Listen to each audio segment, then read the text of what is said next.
From Gillette Stadium, I'm Alex Barth. He's Evan Lazar for CLNS Media. And Evan, the Patriots put the final piece of that offensive line puzzle in place today.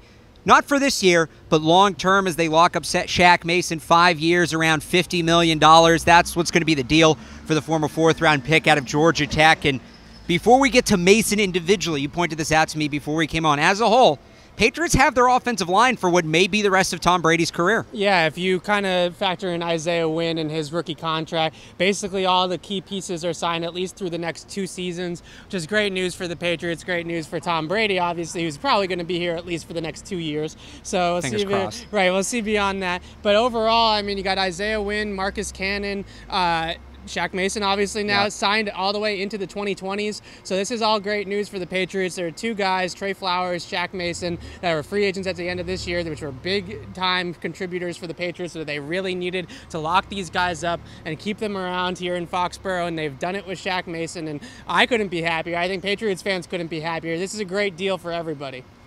Why is he the fit? What does he bring to that unit? What does he contribute to that unit that he got? This is pretty much as big of a contract as the Patriots will give, it seems like, guys they're bringing back from in-house. Why'd he earn that contract? Yeah, well, I think that the scheme fit is really the first and foremost thing. That, you know, there's also some culture things. Shaq said earlier this offseason that he wants to be here. So there's some good things in terms of how he fits into the locker room and how he fits into the Patriot way, so to speak. But I think in terms of scheme, in terms of on the field, one thing that he really does well is he moves and blocks on the move better than just about any offensive guard that I can think of in the NFL that we watch on a regular basis.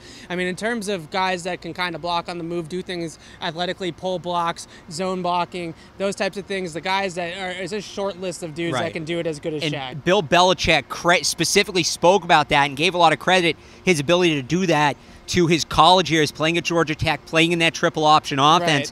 And I wonder if that's something now Bill Belichick or even other coaches, seeing the success of Shaq Mason, may go back to the well with and see if they can go get some more triple option guards, because it's a very unique skill set, and Bill Belichick has done a great job of taking that triple option skill set that Shaq Mason had in college and applying it to an NFL offense. Right. Well, I think what really where the strides were, and Belichick talked, said basically it happened in his rookie year. He was able to really develop as a pass protector, which is not something that he really did any traditional pass sets in college because of that triple offense at Georgia Tech. So it was a whole new kind of bag of tricks for Shaq Mason, and he really picked it up really quickly. But in terms of just, you know, what the Patriots ask of their offensive linemen, Dante Scarnecchia and the schemes that they run, it's very complex, it's very athletic. They have a lot of really good athletes on the offensive line, as we know, and Shaq Mason's kind of the ringleader of that whole kind of movement of getting guys in that can really move for big guys that are really strong, really good run blockers. And I think that, you know, just in terms of the overall fit in the scheme, Shaq Mason has kind of exceeded expectations, I would say, as a 4th-round pick. You mentioned that Trey Flowers is the other big name that's going to be up at the end of the season.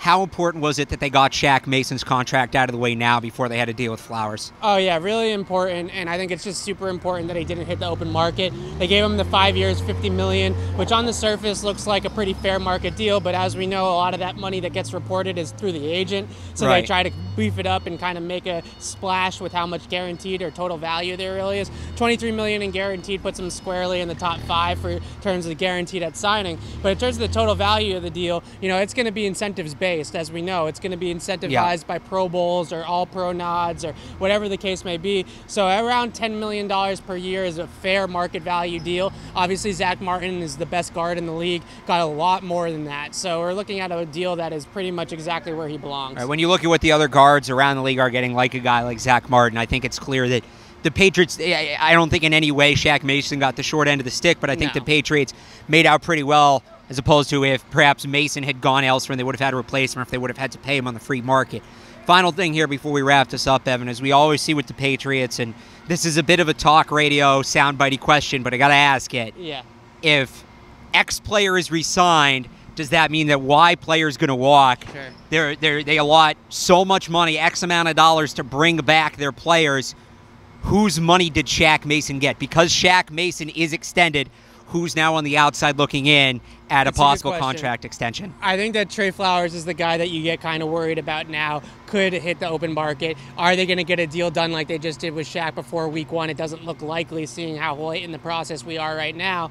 And they can sign a guy mid-season. We've seen them do it before, but usually that's not really their priority once they get into the regular season and the playoffs, is signing contract extensions for future seasons. So I think the worry is here, Trey Flowers right now is kind of a PFF, advanced stats, film junkie darling, where you really need to watch the tape to kind of understand what kind of value he brings in terms of pressures, and doesn't really rack up the sacks and stuff like that. So if he has a big sack year, he has double-digit sacks or something like that, then you could be looking at a $14, $15 million a year contract, which might get too rich for the Patriots' blood. We'll see what happens with those negotiations. Of course, we'll be covering it all, CLNSmedia.com, and on Twitter at PatriotCLNS. He's Evan Lazar. I'm Alex Barth, live from Gillette. Thanks for watching.